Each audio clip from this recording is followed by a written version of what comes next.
Chiefs Kingdom, welcome back to another episode of All Chiefed Up.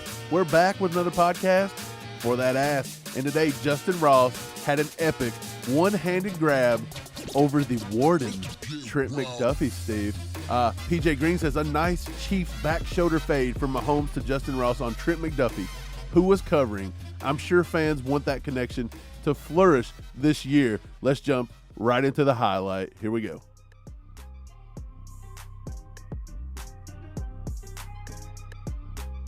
Steve, what do you think about it? Hey, before I start talking about that catch, if you haven't subscribed to the channel yet, hit that sub button. 95% of our viewers aren't subscribed yet. We're trying to get to 20K before the end of the season, so make sure to do us a favor and hit that sub button, hit the like button to get this out to more Chiefs fans. Mike, it was a beautiful catch, and you know it means all the more that Trent McDufiie was on him because Patrick Mahomes has had high praise of Trent McDufiie so far in this camp. So it's actually a corner that's on his butt. Patrick Mahomes places a perfect ball, and Justyn Ross gets it done. Man, that's good to see. Right. We know Justyn doesn't create a lot of separation on the corners, and you can't ask for a better corner than Trent McDufiie. Trent McDuffie's not been playing the boundaries a lot. He's been playing the slot, so I didn't pay attention to where he was. I have to watch it again, see if he's coming out of the slot or if he's on the outside. But I will tell you this. Trent McDufiie was on him. He was on him. Like, you couldn't be any more sticky. He was like wet on water out there. He was like dumbass on Jamar Chase. That's how close he was to him. And he just goes out there and he just one hand grabs it like it's nothing. And I tell you, I'm going to play the clip again. Watch all the coaches and all the guys in the red shirts around him. You ready? Here we go. Yeah. What the hell? Oh my God, no way. Not a single solitary reaction. Not a clap, not a smile, not anything. Steve, this must mean that Justyn Ross does this on the reg so much that they don't even have a reaction to it. That could very well be the case. And the thing about it is, you were talking about Trent McDufiie is sticky, man. He was all over him. He's right on his hip. This is the kind of thing that Justyn Ross is going to have to do to excel in the NFL. He's not a guy that gets a lot of separation. Right. So he's going to have to make these type of catches. He's going to have to make the jump ball catches. And that's awesome because that's what we really need in Kansas City. That's the element we've been looking for to help Patrick Mahomes out in certain situations. So I'm really liking what I'm seeing so far. I think Justyn Ross will keep getting better and better throughout camp. I think the hype will keep building back up throughout camp. And I think especially with the Kadarius Toney injury news, I think people will start leaning back towards the Justyn Ross is going to make this roster and get pumped again. Right. Well, we said it yesterday. Justyn Ross is yet to have the hype day. This could be it. This could be the trigger. But yeah, man, the one-handed grab, beautiful, and no reaction. Again, he must do this in his sleep. He must be catching balls with his teeth or something out there when the cameras are off. Who knows? But did you pay attention to what song they were jamming out to in practice when he made that catch? I didn't. It was Creed. They were listening to Creed, My Sacrifice out there, okay? Could you imagine what kind of play he'd have made if you were playing, like, anything other than Creed? Could you imagine what he would have pulled off? That was for Mr. Humphrey himself, okay? So you leave him alone. It was. They did start that when they were running through some O-line drills, so I thought that was kind of awesome.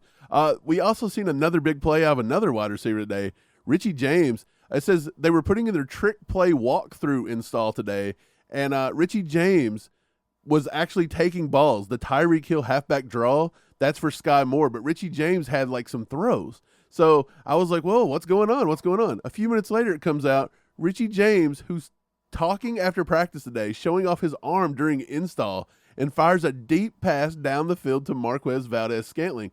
I actually got my hands on a little footage from KC Sports Network, and they had the pass that he threw to MVS on install. Let's roll it. You're going to see Richie go in motion right here. He comes back across, and then watch this gun. Look at that. Ooh, Steve, he's got an arm on him. And needed a little more on it. We don't want to underthrow MVS all year again. Oh. But no. There's a lot of guys on this team that can throw the football. Kadarius Toney was one of them. Travis Kelce, we know he can throw the football. He used to play quarterback. Jerick McKinnon, and now Richie James. So, I mean, trick plays, that should be whatever Andy Reid wants to come up with, man, because there's lots of different things that you could do with these guys. Right. Well, that was during the install. Do you think they pulled that out during practice? Yes, they did. And Richie James completed the pass 40 yards down the field to MVS on an 11-on-11. The crowd went crazy. MVS had another big day today, by the way. He had a nice catch. First play of 11-on-11s. Great throw by Mahomes to the boundary. MVS made a nice catch. All the wide receivers look to be stepping up in the absence of Kadarius Toney. You can't ask for anything better. They talked to Richie James afterwards. He even kind of said that. Richie James had his presser today. He said that the wide receiver room was a bunch of dogs. They get after it. They have a good mentality. It's good to see that. And we also seen Jody Fortson have a day. Here we go. 2 passes from Fortson dropped. In a row, dropped. But I tell you what, it wasn't a big deal because it says Mahomes went back to Jody in the red zone and he scored on a slant. I've got a nice Jody Fortson catch up here too. I will roll that for you right now.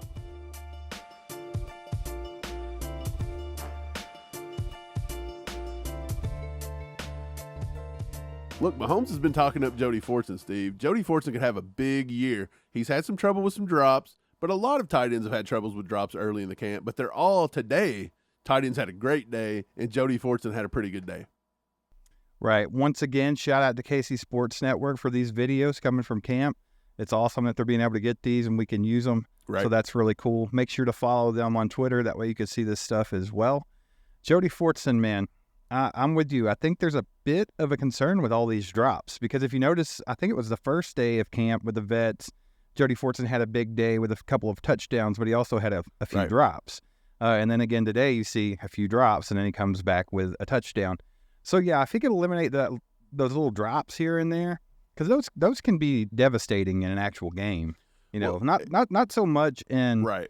you know, training camp, Look, but if he's out there in a especially- game. Right, especially if you're a guy that comes on during sub packages and are just, Or out red there zone to packages. in the red zone, and you need to maybe make 2-3 catches a game, and you're dropping. Right. That's a bad sign. But I tell you who didn't drop today, Justyn Watson. He made a diving play. Justyn Watson, we got a little J Watt action in camp. A Steve. J Watt sighting. I see you're not impressed by the J Watt sighting. Oh, I'm not surprised when he does things well. And I've never been a Justyn Watson hater. I just don't Right. think that he's like he don't have the ceiling that Justyn Ross and a lot of these other guys have. We know what we got with Justyn Watson, and we know he can make great plays from time to time. Right. Well, may have been play of the day. We give it to Skyy Moore yesterday with that little wide open to the corner route on the coach because why not? That coach was tough to beat to the sideline. But today, Skyy Moore does it again, and I think he got play of the day again. Tommy Rezick says Skyy Moore reaches out for a long pass over the middle, covered by Justin Reed, and makes the grab with his fingertips that draws a nice cheer. I got to show you this clip. It is All incredible. right, let's see this. Let's watch it. You're going to see Skyy Moore come right out of the slot, right over the middle, and look at that. That was beautiful. Fingertip grab. Amazing. Steve, Skyy Moore's going to have a year, baby. I can tell he's going to have a year. Skyy Moore's going to have a great year, man. I've been saying this over and over again. I think he's going to assume that Juju role. It might not be him. It might be Rashee Rice. We'll have to wait and see how it goes. But Andy Reid seemed to be pretty confident that Skyy Moore could do that. Right. And I am as well. And I think he's going to have a good year, man. A lot of people didn't get to see everything that Skyy Moore can do last year in his rookie season. They didn't really know what to say about Skyy Moore until he caught a wide open touchdown pass in the Super Bowl. So Right. it took all season for them to even get Skyy Moore in their mouth other than this guy can't catch a punt. And this year, you're going to see a lot of different elements of this guy, and I think that he can elevate Patrick Mahomes a little bit because he's got the ability to do a lot of different things. He can play those short routes, find those soft spots, get a lot of yak. He can also go deep. He can burn safeties, and you've seen it right there. He can get a deep ball. He can get some separation. And it's good to see all these receivers making good catches. I mean, like Skyy Moore, that was an impressive catch. Justyn Watson with an impressive catch. And then Justyn Ross with an impressive catch. These are the type of things that they're going to have to do to really help this offense grow because we don't have that big-time wide receiver. And then Kadarius Toney could be dealing with a lot of injuries, so they've really got to step up and help Mahomes out in these situations. And it looks like so far the future's looking bright when it comes to that. Yeah, everybody. The one guy that didn't make a lot of excellent highlight catches today, Rashee Rice, but we've talked about him all week. Right. And I will say he had another good day today. He just didn't have like the epic, crazy highlight grab that you've seen from Skyy Moore or, the 40-yard bomb throw to MVS up the sideline. By the way, that Richie James throw, I think they like it when lefties can throw the ball like that because it takes a little bit less time for that play to develop than if you go to the right side. And I really think they're going to use Richie James. Very excited, but let's get on to the defense. Well, before we go to the defense, I will say this too. Pacheco got his first touch today. He's easing back. Pacheco touched the ball during a 7-on-7 for the first time. A catch in the left flat from Shane Buechele. He's coming. So, yeah, that's good news on Pacheco. That's great news. Yeah. Let's move on to the defense a little bit, talk about that. Chris Jones still not there, Steve. Harold Kuntz comes out and says, haven't seen Chris Jones today as expected, so unless something happens, the total is now subject to $200,000 in fines. Is this something to be worried about still? Or is Chris Jones just like, hey, $200K, I'm not getting injured during camp? So it kind of piss you off a little bit that somebody can just give away $200,000, and we're over here trying to figure out how to battle the inflation of a $70 bag of groceries. Yeah, we're trying to figure out how to buy like a chicken at the store or like a or what, it's pretty like a irritating. Big Mac that costs $12 now. But back in their fantasy land, no, not a big deal for Chris Jones to hand over his $2 or whatever it is. Yeah, I mean, it doesn't surprise me that he's still not there. They're going to have to get something done. I still have all the confidence in the world that they are going to get a deal done, and I think they're going to have to pay Chris Jones. I think the magic number is probably somewhere around $28.5 to $29 million per year. He might not get that 30 that he wants, but they're going to have to give him close. Right. And they're going to have to give him a lot of guaranteed money. And then another factor in that is how many years is it going to be? 3, 4, 5? Right. We'll have to wait and see. There's a lot going on there. And I don't think this is anything to be worried about still. I think it's just been blown out of proportion a little bit.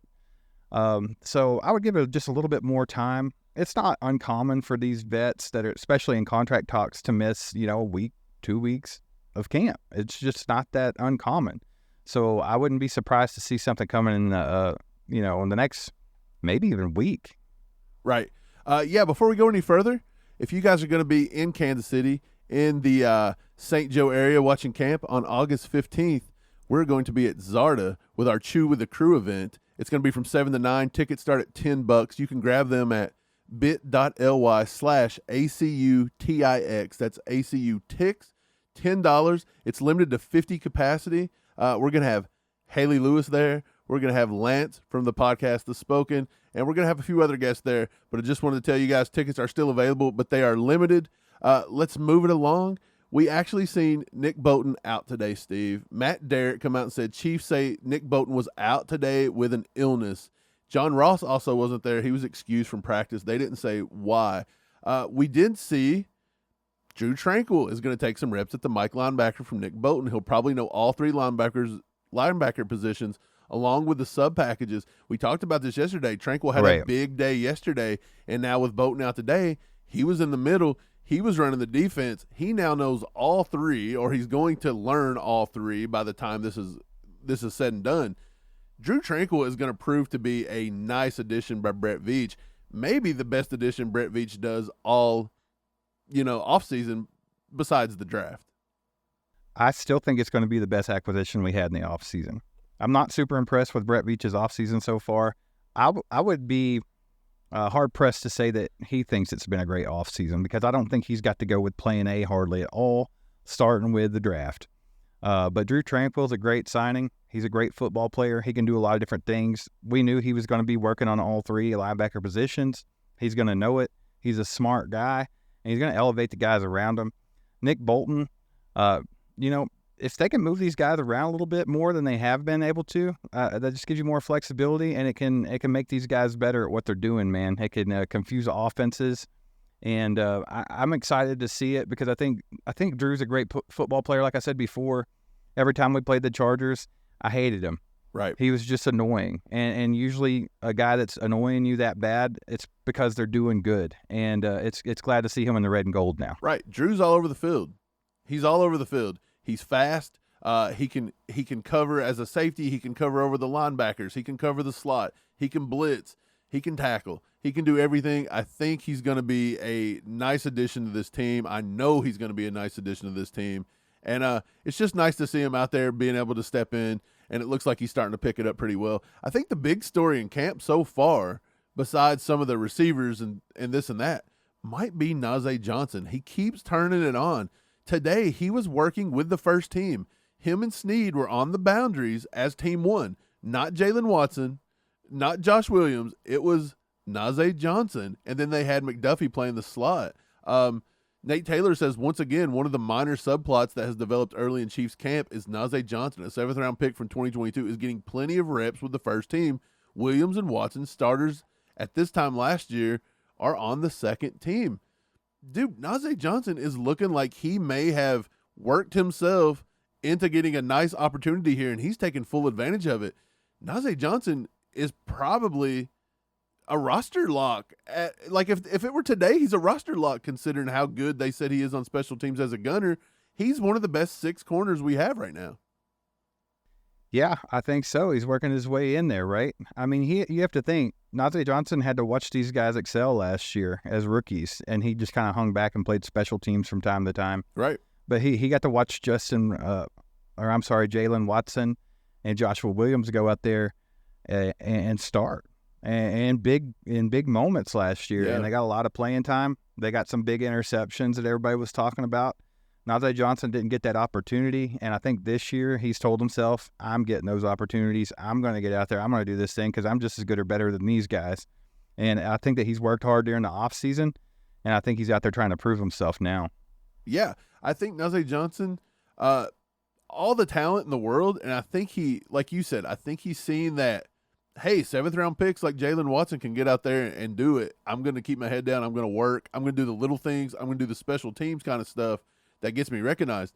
And he's doing well. Speaking of special teams, Richie James and Nico Remigio rotating as the punt returners today. Smith Marset just took a rep as well.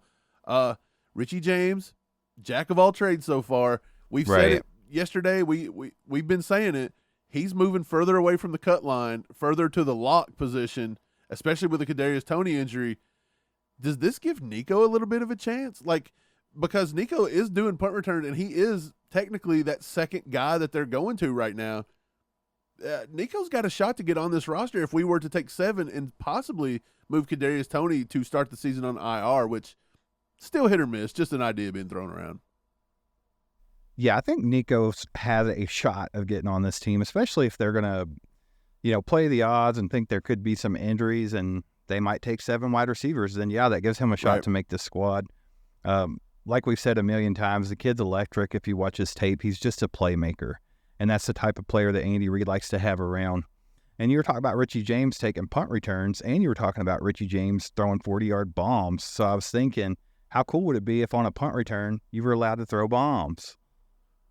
What's he going to do? I don't know. That would be crazy. Like just some... Maybe he could. Maybe we could take the punt return. Maybe he could break it off, and at the 50-yard line, he gets ready to get hit, and he just bombs one back to the 10. I want a rule change. You just want a rule change? You can throw bombs on the punt return. We don't know where that's going, but okay. Some pressers today. Matt Nagy got to speak.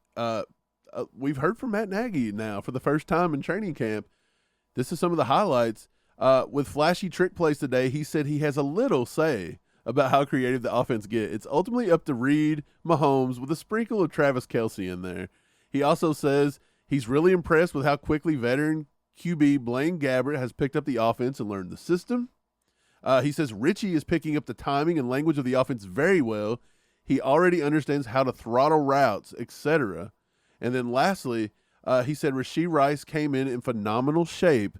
Also said he's progressed incrementally,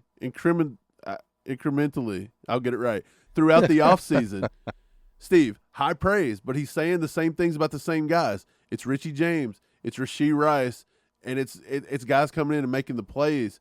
Blaine Gabbert we haven't really spoke about, but I mean, come on, it's Patrick Mahomes' show here in KC. Right. I like the idea that Nagy's back in here as OC. I'm happy about that. I've been saying that I would like to see him back as offensive coordinator since the whole Bears experiment didn't work out for him. But I think he has a good relationship with these guys, and not surprising that Patrick Mahomes, Andy Reid, and Travis Kelce are like the main guys talking about plays. Like, I have a feeling if you really look at it, those are the 3 guys that get the most say 99% of the time. But Matt Nagy's going to have his footprint on there as well. I think it'll be a little bit of a different offense than we've seen the prior years with Eric Bieniemy. It won't be too much different just because Andy Reid's pretty much in control of that.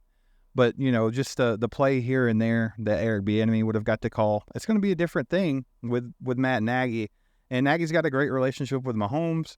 I'm fully confident this offense can still be even better than last year's offense without Juju Smith-Schuster per se or whatever. I think the things that people are worrying about, I think they'll see after a few weeks, not a big deal. Okay, well, that's good to know. Richie James was on the mic. Pete Sweeney reports Chiefs Richie James said there's maybe 10% similarities between Kafka's Giants offense and this offense, and he really likes KC's receiving core around him. He's been working closely with Dave Tobe on the details as he eyes punt returner 1. We just talked about it a little bit ago. If he's punt returner 1, he's on this roster. Richie's not dumb. He knows that. That's why he's eyeballing it. Right. And that's why he's probably going to get it. Let's be honest here. Richie James is a receiver that's almost a lock on this roster anyway. Right. And if he can be the punt returner, hey, if you can he's double a lock. dip. It's lock. Yeah, if you double dip, you're a lock, especially if you're in the good graces of Dave Tobe. Najee Johnson's doing it. That's why he's getting his foot in the door. Right. I tell you, it's smart by some of these guys that we said. These are bubble players tiptoeing the line.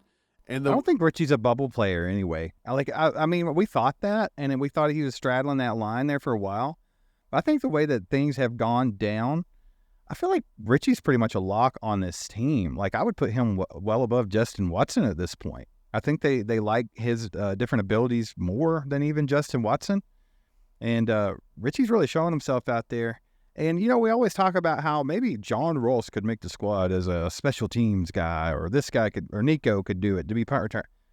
Man, Richie James can do the punt return, and he's already one of your best receivers. So, I mean, I think you just kill two birds with one stone here. You don't have to add an extra guy to the roster just to do some kick returning.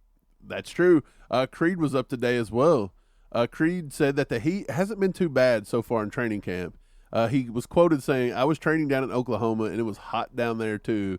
So Creed looking like a psychopath right now with his bucket hat on. Like, hey, Mike, I don't want to interrupt, but did you get to see what Madden did to Creed Humphrey? I did. They made him like an African American, like, faceless character. Why? What were they thinking? Madden, get your stuff together. The people over at Madden, they're high. If you guys haven't seen that, Go Google search it and see if you can find Creed Humphrey's picture on the new Madden game. It's horrible. George Karlaftis also got to speak today. The Peter mic, it's back in a way. They've took the what they did here. They took the fluffy out of it. But I see what they did here. They were like, it's George Karlaftis. We got to shrink it down a little bit. Like, I see what they did. Why are they doing this to George? Let George have the elegant, giant wiener mic and quit disrespecting Karlaftis, by the way. He says, Charles Goldman says, George Karlaftis on working with Tamba in the offseason. Tamba taught me a lot from a mental and physical perspective. Pass rushing, run stopping, the mentality, just a lot. He's a great friend and mentor. If you see on the screen, he's wearing a defense rock solid shirt. They asked him today, what about this defense? What about not having Chris Jones? He said they've just got a lot of guys that's played a lot of snaps, and they're going to figure it out till Chris Jones gets there. Chris Jones not been there could work two ways. It kind of helps guys get snaps that wouldn't usually get them, but it also hinders a little bit of the defensive growth and the cohesiveness early. Yeah, I agree with that. And his shirt said defense rock solid. I think he said that's kind of going to be the mantra for the defense this year, is just to be rock solid. But I'm excited to see what George Karlaftis can do in his second year. Like he said, he's been working with Tamba Hali in the offseason. George Karlaftis is one of those guys that puts a lot of time into this craft. Like, you can tell this guy wants to be the best that he can possibly be. And I think that you're going to see a step up from him in year two. A lot of people expect that second year slump, but I don't think you're going to see that with George Karlaftis. I think you're going to see him excel, kind of like you saw Nick Bolton excel in his second year, because he has the same mentality, man. They're just hard workers, and they want to be better. And if that's the case and you'll put in the time, then 9 out of 10 times you're going to be better. And I think that you're right about Chris Jones not being there.